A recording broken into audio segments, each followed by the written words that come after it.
بسم اللہ الرحمن الرحیم۔ آن لائن ٹیچر کی جانب سے آپ سب دوستوں کو ایک بار پھر سے خوش آمدید۔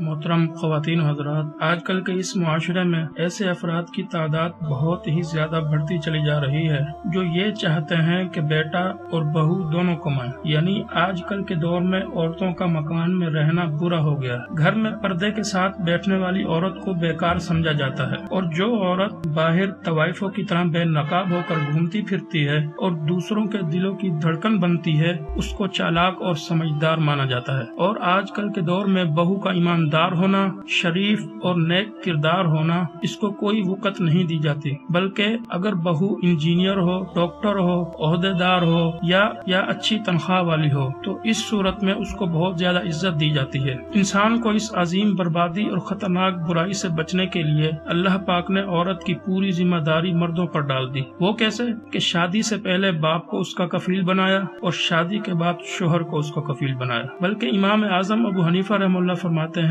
کہ بچپن میں عورت کا کفیل کی والدہ ہے، اور شادی تک بالغ ہونے کے بعد شادی تک اس کا کفیل اس کا والد ہے، اور شادی کے بعد اس کا کفیل اس کا شوہر ہوگا۔ تو محترم، اس پردے کے سلسلے میں سب سے پہلے یہ بات یاد رہے کہ پردہ اللہ کی جانب سے فرض کیا گیا ہے۔ اس میں عورت کی عصمت اور عزت ہی کا خیال رکھا گیا ہے۔ پردہ عورت کو غیر مردوں کی نگاہ سے بچاتا ہے، اس کی حفاظت کرتا ہے۔ بے شک مغربی معاشرے کے اندر دیکھا جائے تو عورتیں آزاد تو ہیں، مگر کیا اس آزادی سے وہاں کی عورتیں محفوظ ہو گئی ہیں؟ کون نہیں جانتا کہ بے پردگی نے مغرب کی عورت کو کتنا نقصان پہنچایا، کہ دنیا میں سب سے زیادہ ناجائز بچے آج مغرب ہی کی عورتوں کے پیدا ہوتے ہیں، اور لاکھوں عورتوں نے شادی کے بغیر ماں بن کر اپنی قیمتی ہستیاں تباہ کر دی۔ یہی وجہ ہے کہ مغرب والے برسوں کی بدعمالی کی سزا اب تک بھگت رہے ہیں، اور اعتراف بھی کر رہے ہیں کہ ہم نے خدائی احکامات کو چھوڑ کر بہت بڑی غلطی کر دی۔ اور دوسری بات یہ یاد رہے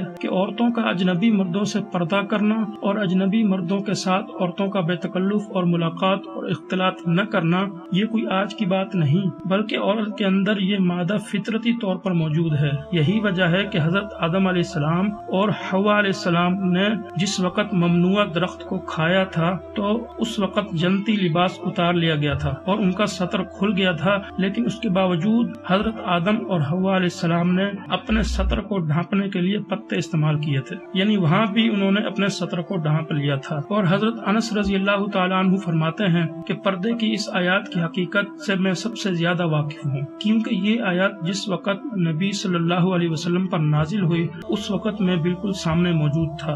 پوچھا گیا واقعہ کیا ہے تو انہوں نے بتایا کہ حضرت زینب بنت جحش رضی اللہ تعالی عنہ نکاح کے بعد رسول اللہ صلی اللہ علیہ وسلم کی زوجیت میں داخل ہوئی، تب آپ صلی اللہ علیہ وسلم نے ولیمے کے لیے کچھ کھانے پکوائے اور لوگوں کو رات کے وقت ولیمے کی دعوت دی۔ عام لوگ تو کھانے سے فارغ ہو کر رخصت ہو گئے، مگر کچھ لوگ آپس میں بیٹھ کر باتیں کرنے لگے۔ حضور صلی اللہ علیہ وسلم آخر تنگ آ کر اٹھے اور ازواج مطہرات کے یہاں چکر لگا آئے۔ پھر واپس تشریف لائے تو دیکھا وہ حضرات اب بھی بیٹھے ہوئے ہیں۔ آپ صلی اللہ علیہ وسلم پھر پلٹ گئے اور حضرت عائشہ رضی اللہ تعالی عنہا کے حجرے میں جا بیٹھے۔ اس دوران حضرت زینب رضی اللہ تعالی عنہا حیا کی وجہ سے، شرم کی وجہ سے دیوار کی طرف رخ کر کے بیٹھ گئیں اور وہیں الگ تھلگ بیٹھی رہیں تاکہ کوئی دیکھ نہ لے۔ اچھی خاصی رات گزر جانے پر جب آپ صلی اللہ علیہ وسلم کو معلوم ہوا کہ وہ لوگ چلے گئے ہیں، تب آپ صلی اللہ علیہ وسلم حضرت زینب رضی اللہ تعالی عنہا کے پاس تشریف لائے اور آ کے دیکھا کہ حضرت زینب رضی اللہ تعالی عنہا فطری اور غیرت و حیا کی وجہ سے